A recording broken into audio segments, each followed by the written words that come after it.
যারা মূলো খেতে একদমই পছন্দ করে না তাদের যদি আজকের এই রেসিপিটা একবার তৈরি করে খাওয়ানো হয় তারা রিকোয়েস্ট করবে বারবার এইভাবে মূলো তাদের বানিয়ে দেওয়ার জন্য।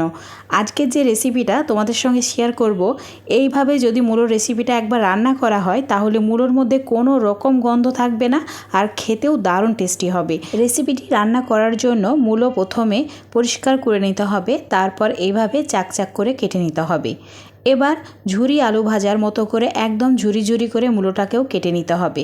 তো খুব বেশি মোটা করে রাখিনি, আবার খুব বেশি পাতলাও করিনি, ঠিক এইভাবে কেটে নিয়েছি। মূলো আমি বটি দিয়ে কেটে নিয়েছি, তোমরা চাইলে ছুরি দিয়ে কেটে নিতে পারো, কিন্তু এইভাবেই কেটে নিতে হবে।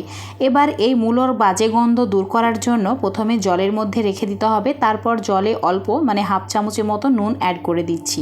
ভালোভাবে নুনটা মিশিয়ে নেওয়ার পর এইভাবে 1-8 ঘন্টা রেখে দেবো, মানে হাতে যতটুকু সময় আছে সেই হিসাবে রেখে দিতে হবে। এরপর চুলোর উপর একটা কড়াই নিয়েছি, কড়াইয়ের মধ্যে দিয়ে দিলাম 3 চামচ মতো সর্ষের তেল। তেলের পরিমাণটা একটু বেশি রাখতে হবে।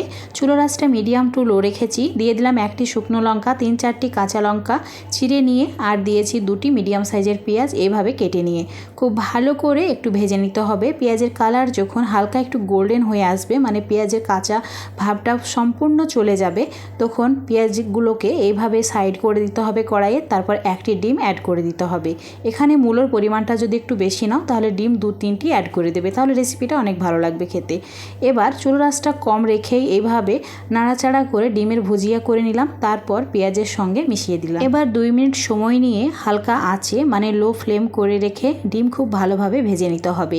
ডিমের কাঁচা গন্ধ যখন সম্পূর্ণ চলে যাবে, ঠিক এইরকম ভাজা ভাজা হয়ে আসবে, তখন কেটে রাখা মূলো আগে থেকে আমি ঝরিয়ে রেখেছিলাম, মানে জলটা ভালোভাবে ঝরিয়ে নিয়ে তারপর অ্যাড করেছি। এবার দিয়ে দিচ্ছি অল্প একটু নুন, আর দিয়েছি সামান্য পরিমাণে হলুদ গুঁড়ো।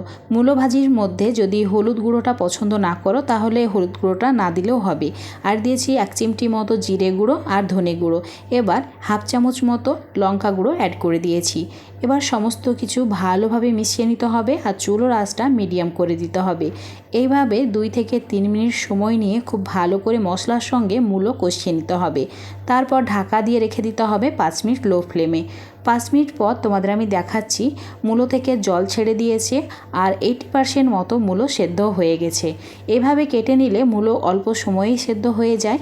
তো এইভাবে একটু নাড়াচাড়া করে নেওয়ার পর আবারও ঢাকা দিয়ে 5 মিনিট রেখে দিচ্ছি লো ফ্লেমে। এবার আমি তোমাদের 5 মিনিট পর দেখাচ্ছি। 5 মিনিটের মধ্যে মূলোর মধ্যে থাকা সমস্ত জল খুব ভালোভাবে শুকিয়ে যাবে আর তেল ছাড়তে শুরু করে দেবে।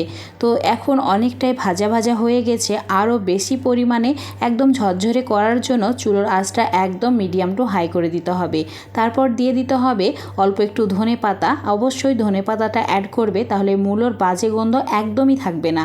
ধনে পাতার ফ্লেভারের জন্য এটা খেতেও অনেক বেশি ভালো লাগে। হাই ফ্লেমে খুব ভালো করে নাড়াচাড়া করে নিচ্ছি আর একদম ভাজা ভাজা করে নিয়েছি। দেখতেই পাচ্ছ কত সুন্দর একদম তেল তেলে হয়ে গেছে। তো এইভাবে রেসিপিটা রান্না করতে হবে।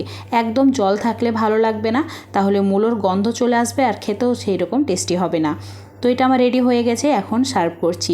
এই রেসিপিটা গরম ভাতের ওপর যদি থাকে অন্য কোনো রকম তরকারি প্রয়োজন হবে না। যারা মূলো খায় না তাদের যদি একবার পাতে এটা দেওয়া হয় বলবে যে এইভাবে রেসিপিটা তৈরি করার জন্য, আর নিজে থেকেই মূলো বাজার থেকে কিনে নিয়ে আসবে। তোমরা কি দেখে এটা বুঝতে পারছো এটা মূলো রেসিপি একদমই না, তাই না?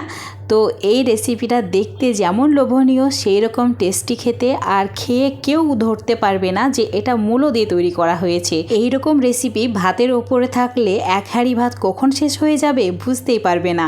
আশা করছি আজকের এই রেসিপিটা তোমাদের অনেক ভালো লেগেছে। ভালো লাগলে অবশ্যই লাইক শেয়ার কমেন্ট করে দেবে। রেসিপিটি ফেসবুক পেজ থেকে দেখলে পেজটাকে অবশ্যই ফলো করে নেবে। ইউটিউব থেকে দেখলে চ্যানেলটাকে সাবস্ক্রাইব করে রাখবে আরও এরকম সুন্দর আর সহজ রেসিপি পাওয়ার জন্য।